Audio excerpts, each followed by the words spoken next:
thought it was, you know, pro wrestling like you guys watch. Like, what's your favorite wrestler? John Cena? How you doing? You guys don't like the Rock? I like John Cena. CM Punk. I bet CM Punk. But I got into wrestling, you know, kind of off with the fact that it was, I thought, hey guys, we're going to do this. We're going to do a imaginary key. Everybody lift your hand up like this. Okay? And this is something you guys are going to take into life. And when adults are talking, especially when they're taking their time and they're sharing a story with you, you want to give them respect. You want to listen not only with your eyes, but also with your ears and your mouth. Okay? So we're going to take this key, we're going to zip these lips. We're going to take this key, put it in our back pocket. Boom. So when you guys get a chance to talk, now you can hear each other clearly. You give each other that respect. That makes sense? All right. So we are going to have questions, and whoever's the best listener here today, paying the most attention, is going to get a pair of autographed gloves. Okay? So whoever's the best listener in here. All right. So all right. Let's save all that talk when we ask questions. When we say who have any questions, if we don't see any hands up, we're like, you guys are just talking the whole time before it ends. All right, so what got me in the sport was that. What kept me in the sport is the most important part. The fact that it was a one-on-one sport, I had to be in great shape to do it. It took a lot of discipline, a lot of hard work, a lot of running. You know, in wrestling, we have to be in a certain weight division, so I had to cut a lot of weight to be in a certain weight division. So for me, everything that went into wrestling, all the discipline, the honor, and respect, that kept me in wrestling. And I think that's the same reason why I was able to go to college. How many of you guys want to go to college? All right. What does it take for you to get to college? Everybody, keys up. Unzip your lips. What does it take for you to go to college? Give them responsibility. What?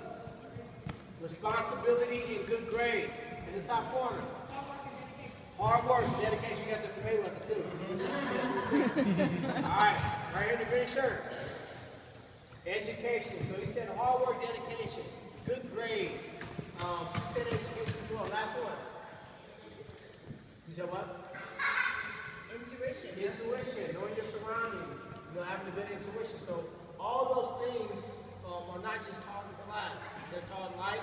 They're taught. It's about how you walk around in the streets. Do you carry yourself with respect, integrity? You know, you're making the right choices. Or you letting all your friends say, hey, it's a good idea to talk, even though the teacher said to be quiet. It's a good idea to go down there and sell drugs, even though I know it's illegal and I have to go to jail and die.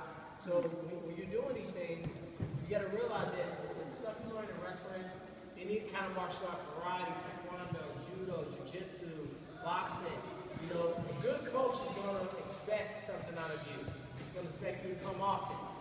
Guess what? When you go to work in the workplace, how many guys want to have a good job? How many guys want to have a big house, nice cars? Oh, everybody hands was up.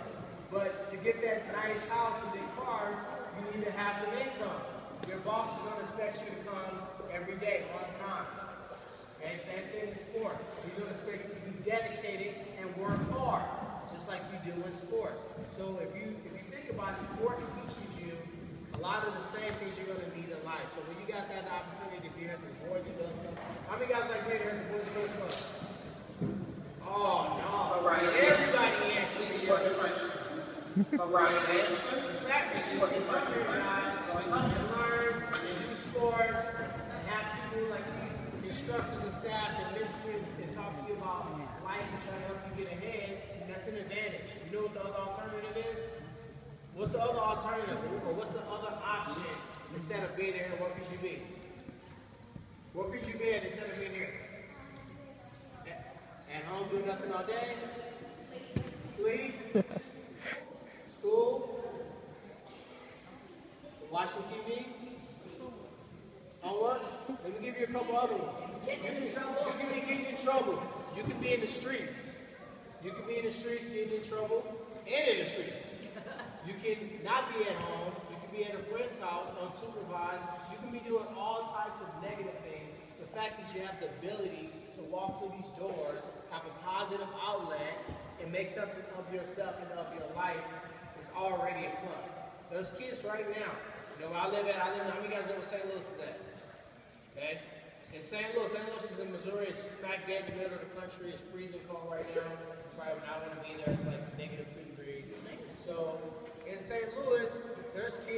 walk around and they see people getting shot every day, drugs, alcohol, and they see it every day, you know, they think it's normal. They think that's what life is like. They think you're supposed to see those things. You guys have the advantage to see something positive. So when you guys are here, take advantage of it. You know, you don't want to waste your time. You don't want to waste these guys' time. But that's a long-winded way I'm trying to get you guys to wake up. Front row, front row. Front row. Get you guys to also realize how important it is to have Karyn here, to have Phil here, to have me here, and for us to come and try to tell you our story. So that's how I got into wrestling. It goes along. And, you know, those are the things I learned from wrestling. We're going to get to some questions in a second. So, Phil, if you could, I wanted to talk, you know, a lot of people obviously